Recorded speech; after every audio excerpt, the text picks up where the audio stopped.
Hey everybody, it's Angie Atkinson with queenbeing.com, and today at Queen Being we're going to discuss narcissistic step parents, how they affect the kids, and how to help your kids get through it. Let's get started.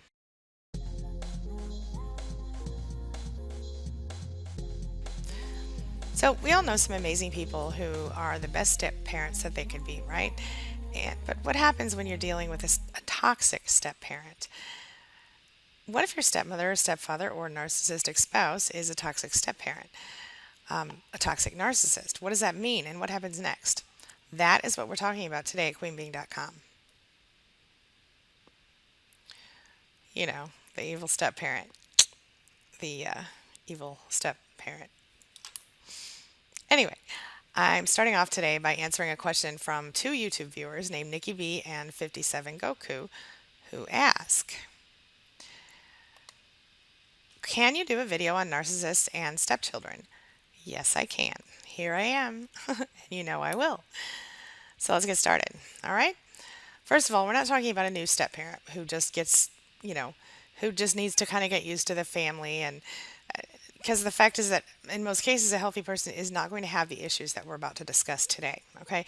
We're talking about the narcissistic stepmother who intentionally plots her way into the hearts and mind of a man who has kids, or the narcissistic stepfather who gets jealous when his wife pays attention to her own kids instead of him, for example. Right.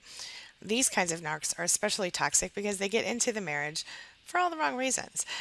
Sometimes money or status or whatever their reason is. And of course, they'll let no ex husband, no wife, no ex wife, I'm sorry, and no kids, of course, get in the way of getting what they want. And we all know how narcissists are. They'll really step on anyone. They're especially toxic, right? For women, they often cement their role in the same way that many female narcissists do, which is through sex. First, they're friendly and warm with both the kids and their men, listening to every problem and concern and becoming irreplaceable in their lives, right? But when the marriage is still fresh and new, of course, while the family is still on their best behavior, the narcissist step parent might seem to be really devoted to the kids. He or she is nice, polite, and generally pretends to be interested in the kids' lives. Okay. Now, as the kids start to become more comfortable, though, of course, so does the evil step parent, right? And then things start to get rough. Once they get the hooks thoroughly into the play, the biological parent, the narcissistic stepmom or stepdad will often pull the old switcheroo, where they show their true narcissistic face. And no matter how good looking they are, that's always a very ugly face, right? Often, when it comes to the real parent, he or she can't see a problem with the new spouse at first, and they can do no wrong in the person's eyes, the parent's eyes. A lot of times, a natural parent will get in on the deal by becoming a narcissistic step parent's flying monkey, whether they realize it or not. Now, how do kids experience narcissistic step parents? Well, everybody takes their family for granted, first of all. That's normal because sometimes, that's human nature. But when you're being raised by a narcissist, whether it's a real parent or a step parent, it's a whole other ball of wax. And in the case of narcissistic step parents, sometimes those are even more traumatic for a child than a, you know, a child who has a narcissistic parent by birth, because when you have a narcissistic parent by birth, you really don't have any other way to know. You don't really know anything's wrong at first. You just think that's how parents are. But when you've had a regular non-narcissistic parent and then you put them in with a step parent who is a narcissist, that's an entirely different experience, and it's very painful for the child. Every child of a narcissist in any way is going to be dealing with a great deal of pain, but those who are directly dealing with a step parent, this is what we're covering in this video. Okay, so as far as kids see it, there are several signs of a narcissistic step parent. Of course, kids aren't going to know the label, right? But they're going to have these experiences. So if you want to talk to your own kid and find out if they're experiencing these things, you'll know. All right. Number one, right? A step parent is going to be centered and like self-centered and vain. So they're going to have an overly inflated sense of self-importance. They think they're more important than everyone else, right? A step parent is going to use the kids and everyone else in their lives. Of course, they're going to take advantage of kids and other people in their lives without a second thought. The step parent is going to expect everyone, including your children, to cater to him or her, and that step parent won't mind exploiting the children, even, or anyone else in their lives when it suits them. A step parent who's a narcissist is going to love the spotlight, and your kid's going to know it. You already know that narcissists want and need attention to be, they want and need to be the center of everyone's attention. And when your kid shines, a narcissist step parent is going to feel slighted and feel like the kid is throwing shade their way or whatever. And this is going to lead to the narcissist throwing a whole bunch of narcissistic rage or narcissistic injury, poor me, nobody pays attention to me, or whatever, on your child's head. A lot of times they just kind of go through and just intentionally ruin your child's experience. And I'm sure you've experienced this as well if you have dealt with a narcissist. Okay, next up, this is one you might not expect, but the narcissistic step parent will have some really good moments because there are kind of some cool things about narcissists when they're in the right element, right? So that's why every now and then you might find a narcissist hanging out with the kids and bonding like nobody's business. The narcissist might also tell amazing stories or might, have this great imagination because their ambition and their self interest, though it borders on unrealistic, it can also make perfect playmates. It makes them a perfect playmate under the right circumstances. But of course, the flip side of that is that these times become rare or even non existent once the parent becomes comfortable in the situation. And of course, when the child becomes used to that and then it's taken from them, it's another little strike in their book. The step parent will also ignore the child sometimes and is not sympathetic to him or her at all. Since narcissists in general don't experience empathy, it's common for them to disregard how others feel, right? But this is only going to confuse your kid even more because at the same time, they will be incredibly sensitive to their own feelings. The narcissist will be incredibly sensitive to his or her own feelings and will expect everyone, even the smallest children, to share that concern. Which brings me to my next point. The step parent will throw a fit, right? If and of course overpunish your child if the child is disrespecting him or her or otherwise annoying or bothering him or her. Sometimes your kid might be just standing there in utter shock while a narcissistic step parent rages against them for a perceived sense of being disrespected or annoyed by them.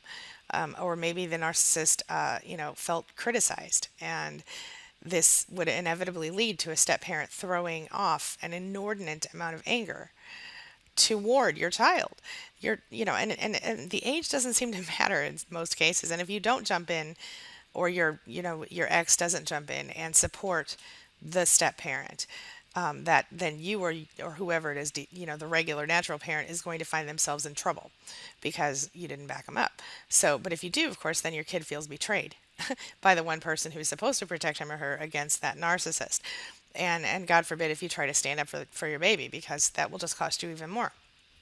But a lot of people will do it anyway in order to protect their children, and that sucks because they'd rather do that than let the pain rain down on them, you know? Older siblings do that too, and we'll get to that. Next up, step parent is super angry, super scary when they're angry. A narcissist's anger can hurt, as we all know, more than any physical abuse, and it can cut to the bone. And for a child, that can cause permanent and significant psychological damage. So you should really be careful. Next up, step parent isn't present much in some ways. So, since a narcissist has the need for so much narcissistic supply from people both inside and outside the family, the kids are often going to feel like other parents are spending more time with their kids, more time with their families. And the kicker, of course, is the narcissistic step parent is also more likely to make the natural parent spend less time with their kids because, as always, they want to be the center of attention themselves, and they would resent anything that would stand in their way. Now, a step parent only interacts with these kids on their own terms. So a narcissistic step parent isn't going to be bothered with learning about what their kids enjoy. If they want to do something with the kids, it'll only be something they enjoy. It will not be something the kid enjoys unless the kid just happens to enjoy it. And, if the kid doesn't, the narcissist doesn't care. They still want to do that thing with or without the kid. Usually they'll force the kid to do it, and it's a whole big thing.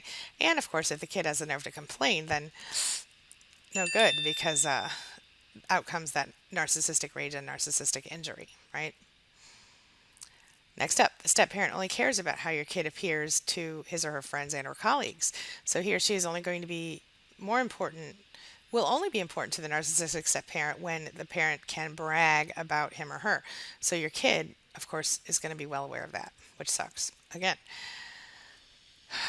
Anyway, so a step parent never gives the kid what the kid really needs, right? So if a narcissist step parent is going to provide for your kid on a material level, which is great, your kid still might feel deprived on a whole, ooh, look at those typos, on a whole other level, right? The emotional one. If the kid needs attention or affection, which every child does, the narcissist may give it, but only sporadically, right? So, and this is only, of course, when it does benefit the narcissist. So, how do you help your kid deal with the aftermath of a narcissistic parent or step parent? Well, first of all, you need to help your kid come to terms with how they've actually been hurt emotionally by this parent and how they can move forward, step parent. And you have to understand that your kid may have suffered on a level that you can't fully understand, you know? So, how do the kids deal on their own? Well, sometimes they'll band together with other kids in the family, if that's possible, and team up against the narcissist, at least on the level of emotionally supporting one another.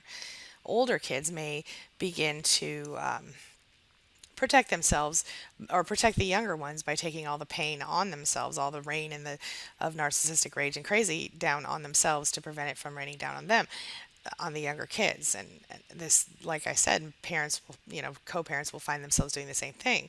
Other times they'll spend less time at home and eventually they'll leave home earlier than they might have had they not been dealing with a narcissistic co-parent. So, what are the effects on the kids, right?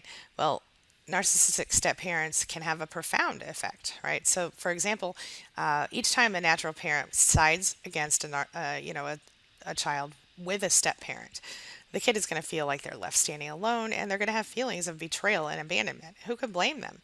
A lot of adults who had narcissistic step parents as children report that they felt like their parent was taken away from them or by the step parent, or that they lost their childhoods and the deep care and love of a real parent. These are kind of some of the after effects, right? Some of them go into psychotherapy to mourn the loss of that parent, literally, like almost as though that parent passed away. And of course, again, to deal with those feelings of abandonment and betrayal. So, how does this affect the narcissistic step parent, if at all?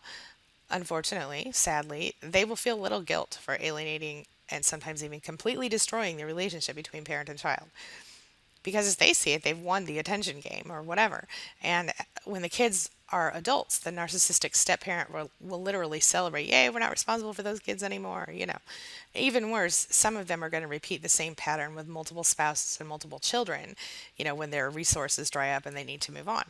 So, what does it do to your child? What else does it do to your child, right? Well, as they grow older, they might become, they might be at risk of becoming narcissists themselves. And that's especially true for boys. But of course, for girls, they're more likely to become victims of narcissists themselves. In either case, I wouldn't want that for my kid. Do you want that for your kid? I don't think you do. So, how do you protect your kids then from a narcissistic step parent? What can you do? Of course, you have to start by helping yourself. And I'm going to explain what I mean by that right now. Okay. First of all, you have to recognize that the emotional abuse that your kid had and that you had is going to leave scars that you can't see, right? Those are the real long-term effects of this type of abuse, and this pain will go on long after the child moves out from home or you actually leave the narcissist and move on. It's something that you really have to deal with. You have to recognize, first of all, recognize your own feelings. You might have a lot of guilt here, and you probably have some like seriously intense grief and disbelief and even just plain old pain, right? You might feel really ashamed of allowing your kids to get tangled up with a narcissist who is, even if it was your spouse or if you're a child, you might be seeing your mother feel that, right? And you know that when you were being abused by the narcissist, maybe you weren't the best parent you could be. Maybe you were not as, you know, good of a parent as you wanted to be, or, maybe you were just emotionally unavailable, or maybe you just know that your kids heard and saw way too much in the way of arguments and abuse. And in seeing the state that you wound up in when all was said and done, you're going to have a lot of guilt on your heart about that. And it's okay, it's normal, but you also have to recognize this. During that time, your children saw you as helpless or crazy or powerless even. And the only way that you can help them to start to get better is by getting better yourself. You have to take back your own power. Literally, you have to show them the way.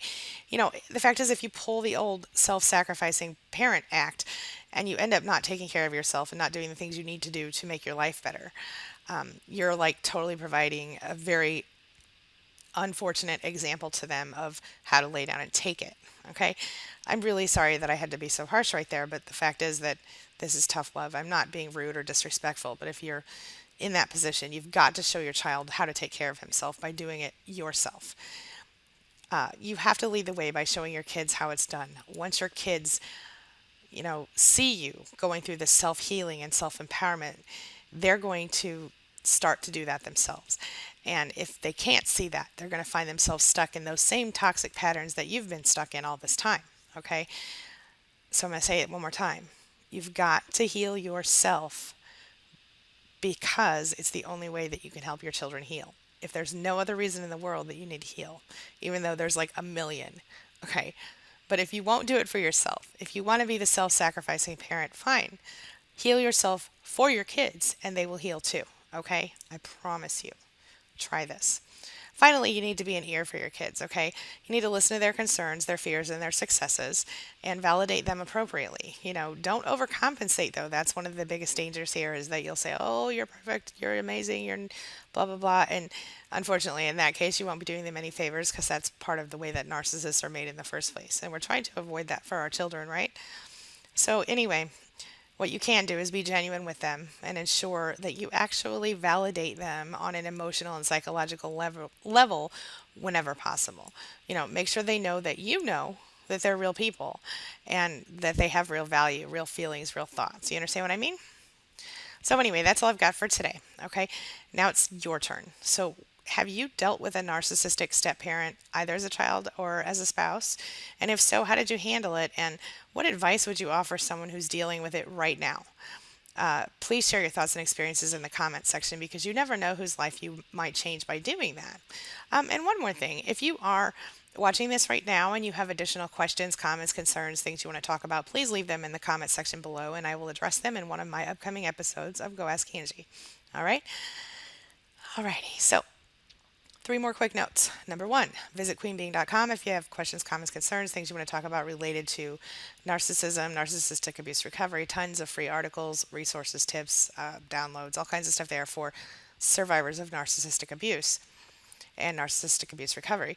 Also, narcissismsupportcoach.com, there's a free 5-day email course on the front page right now where you can get 5 days worth of very empowering emails to help you move forward from fear and move into recovery, okay? Or to the next level of recovery. And I designed that specifically for narcissistic abuse survivors. Also, booksangiewrote.com. I've got about 20 or 22 books there. Most of them are focused directly on this topic or right close to it. So possibly things you'd be interested in. And finally, if you need personal one-on-one coaching through Skype, phone, Google Hangouts, or in person if you're in the St. Louis area, otherwise, I can work virtually, obviously, with you. You can email my assistant, Haley, at haleyhelpforyou@gmail.com. All right? That's all I've got. Have a wonderful week. See you soon.